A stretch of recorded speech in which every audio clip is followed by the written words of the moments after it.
back to my channel and to the first video of a new year. Now I know 2020 isn't a year that we want to look back on too much, but I am doing this one video where I look back at my best and worst purchases from last year. Now if you look back on my channel, you'll know that I had filmed a video very similar to this, basically the same premise. I believe it was filmed in 2018 and it went through all my best and worst purchases. But it was a very different type of video in that there was a lot more stuff in it. I think I shopped a hell of a lot more that year than I did this year. And that was a deliberate choice.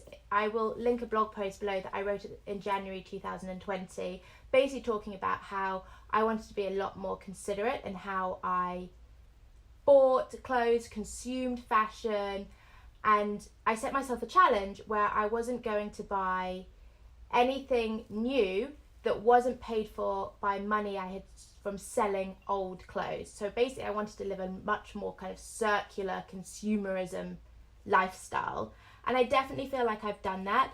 I don't think anything here that is new wasn't paid for by the sale of my old clothes, accessories, shoes, handbags. So I stuck to it in that sense.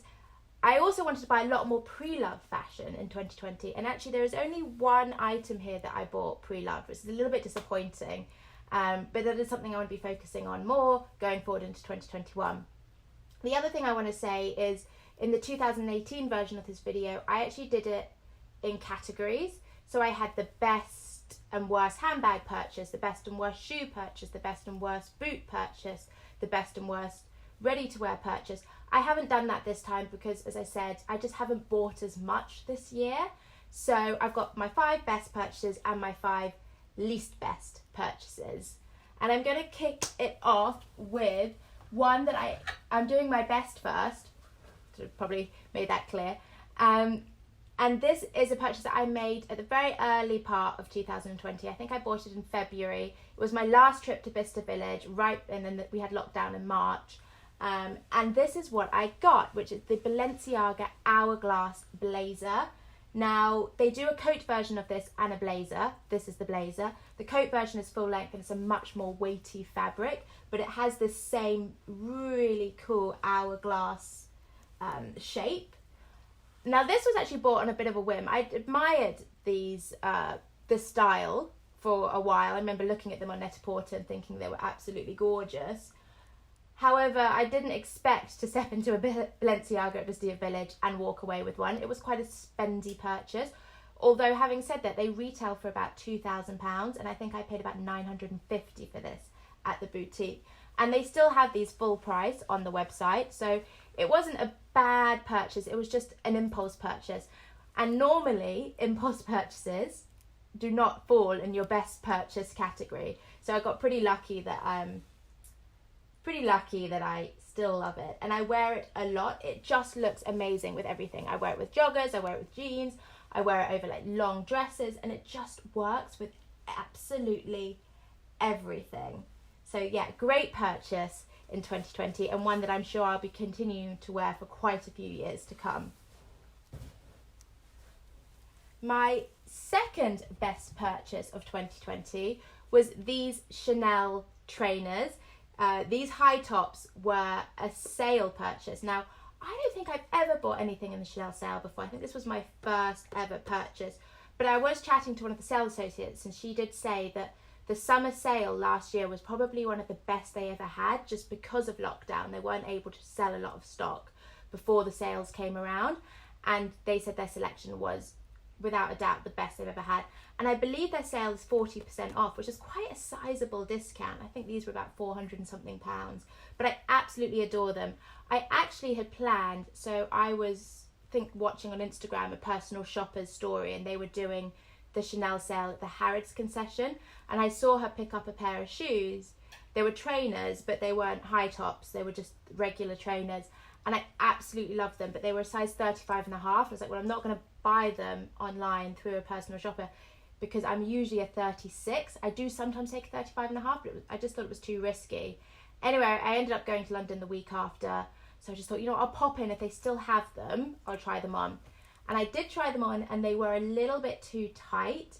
So the lady who was helping me actually showed me these, and she's like, honestly, try these on. These are a much, much, much better purchase anyway, and they're the right size for you. And she was right, because the other ones were not leather, the trainers, whereas these have little leather accents. You won't probably be able to see on camera, but on the rivets where the laces go through, they actually have pearl detailing as well. So they're very, very classic Chanel in a lot of their detailing. And they've got the CC here on the side. So really good purchase, and one of those purchases that I went for something else and actually I found something better. So that was a great win. And then my next best purchase, this is the Louis Vuitton Escale pouchette. Now this was a limited edition collection that they brought out around March, and it was a real sellout. I was so lucky to get hold of this piece. They actually didn't have it available on the website, but I rang up and they managed to secure one for me. And that's actually a really good tip for Louis Vuitton. A lot of the times they don't show stock on the website, but if you ring them up, they'll often either put you on a waiting list or they can potentially find one.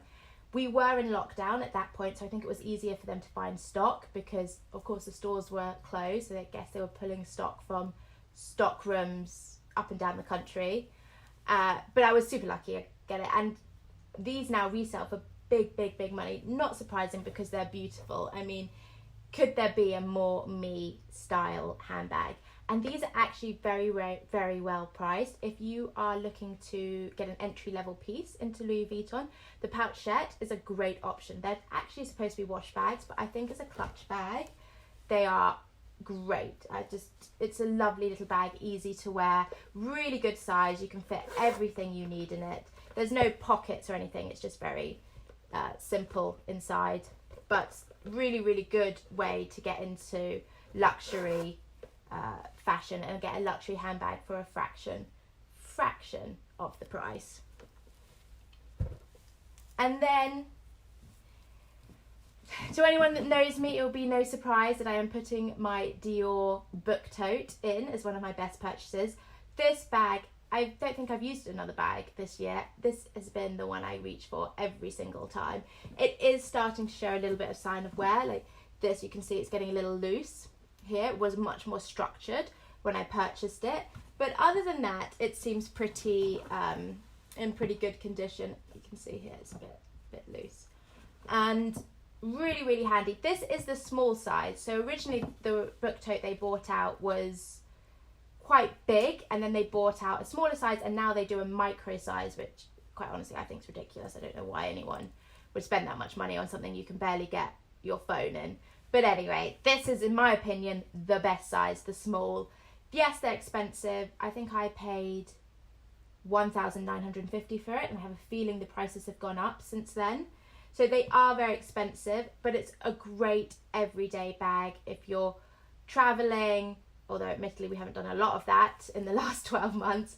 But often if I am going into London for work, I will throw lots and lots of stuff in here and it fits everything. I'll often put a spare pair of shoes or maybe a change of clothes or something, and you pretty much just need this bag. So highly, highly recommend it. And then my final best purchase of 2020, I did tell you that there was one pre-loved piece in my best. And this is it. These are a pair of vintage Chanel sunglasses from the 1990s. I bought them from a boutique in London that sells sort of pre-owned, pre-loved bits of fashion. And actually I'd never purchased from them before, but I follow them on Instagram and I saw them post these on Instagram. And I kid you not, I slid into their DMs after about 2 minutes of that picture being posted. I was like, I'll take them. They were very, very, very well priced, because normally if you look on Vestiaire, these glasses in good condition can go for thousands of pounds. However, these were, I think I paid £500 for these, but they're not, I would say they're fair condition. The lenses are quite scratched. I don't know how, you're probably just getting a reflection of the ring light and not being able to see much, but they are very, very scratched, the lenses. And the gold is a little tarnished. However, they're not so scratched that you can't wear them. Like I wore them throughout the summer just fine, and the scratching doesn't bother me too much. And there are certain things you can do to help remove the scratches. You can also have the chain like that thrown over the back of your head, and then you obviously can just wear them around your neck.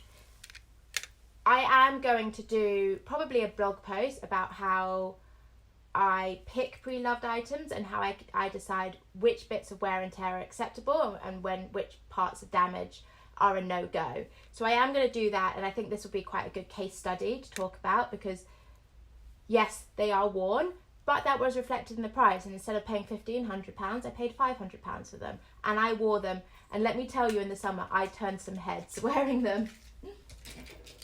Now we're going on to the not so fun part, which is the worst purchases of 2020. Now, to be fair, some of these purchases are just bad decisions, but some of them, it's not so much that they were bad decisions, it was that we just haven't had the opportunity to wear a lot of our clothes.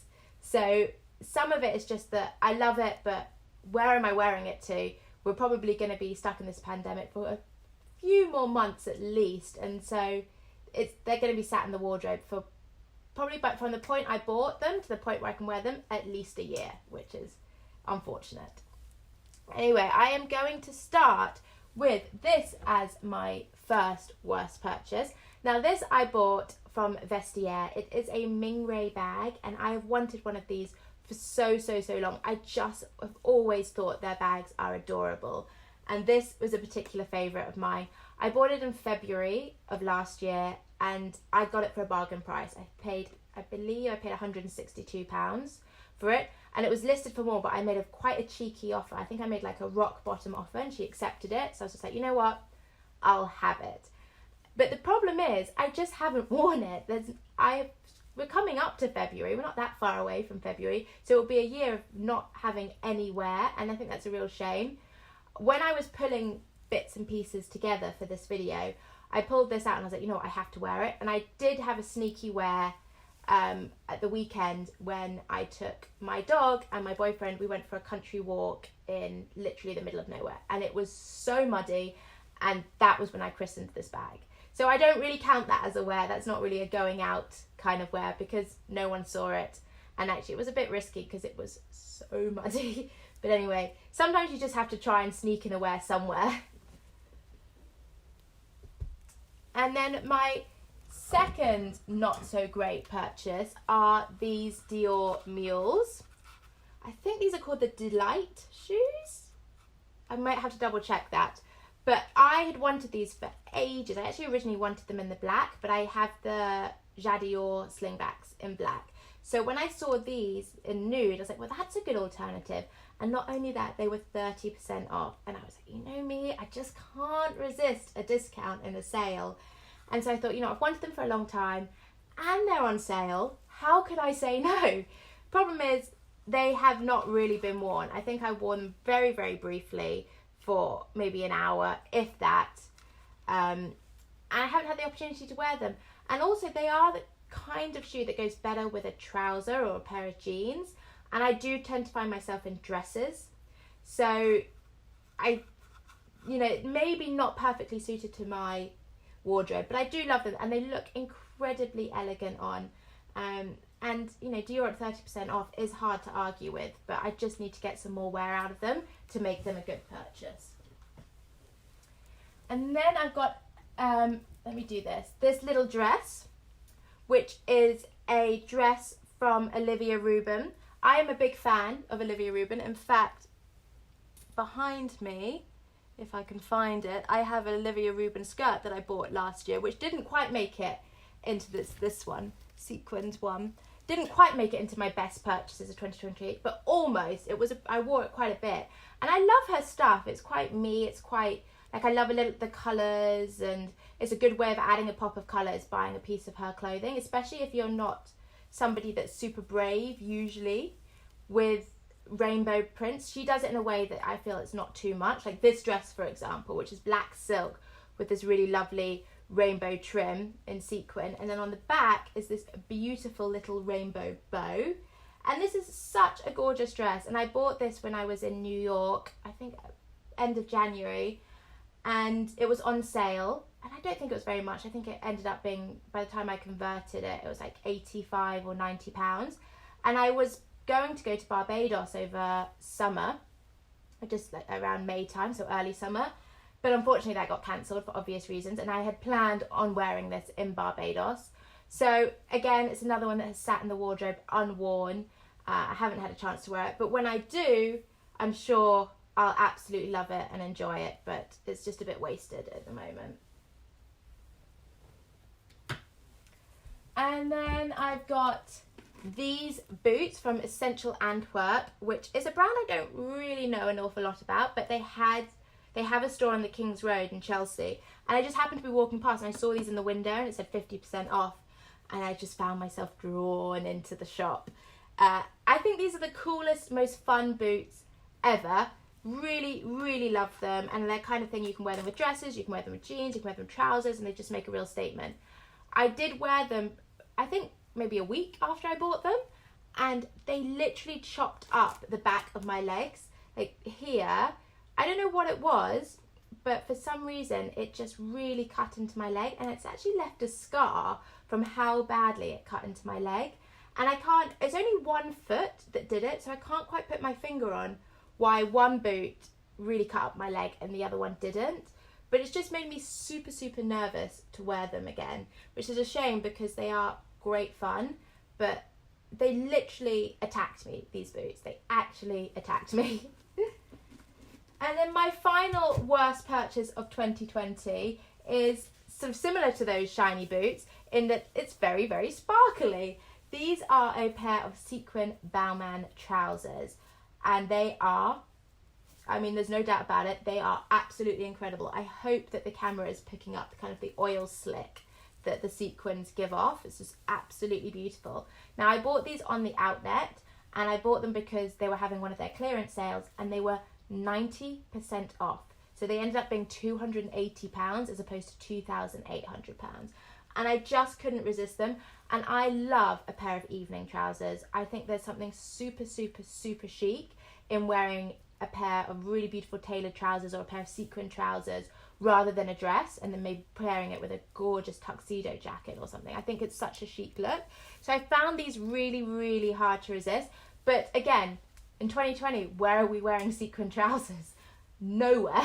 So they have sat in the wardrobe, but I think I will obviously wear them at some point in the future, just who knows when.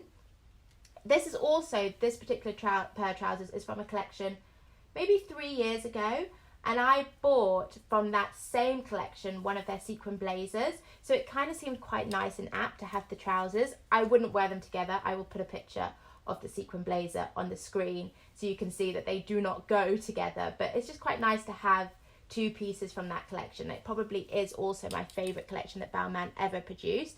So when I saw them, it was quite hard to resist also for that reason. But yes, got to find somewhere to wear these, hopefully in the not too distant future. And that is everything from my best and worst purchases for 2020. I hope you enjoyed this video. I do feel like I'm a little bit rusty, but I will be filming more, so hopefully the videos will continue to flow and not be too all over the place. I have a feeling this was a bit all over the place. But anyway, if you did enjoy it, do give it a thumbs up. Subscribe for plenty more videos from me. I do a lot on luxury fashion. So if you are a fashionaholic, this hopefully will be the channel for you. And if you have any questions, please pop them in the comments below. Always happy to answer any that you may have. And video requests for 2021, if you have them, I would love to know them. But until next time, bye!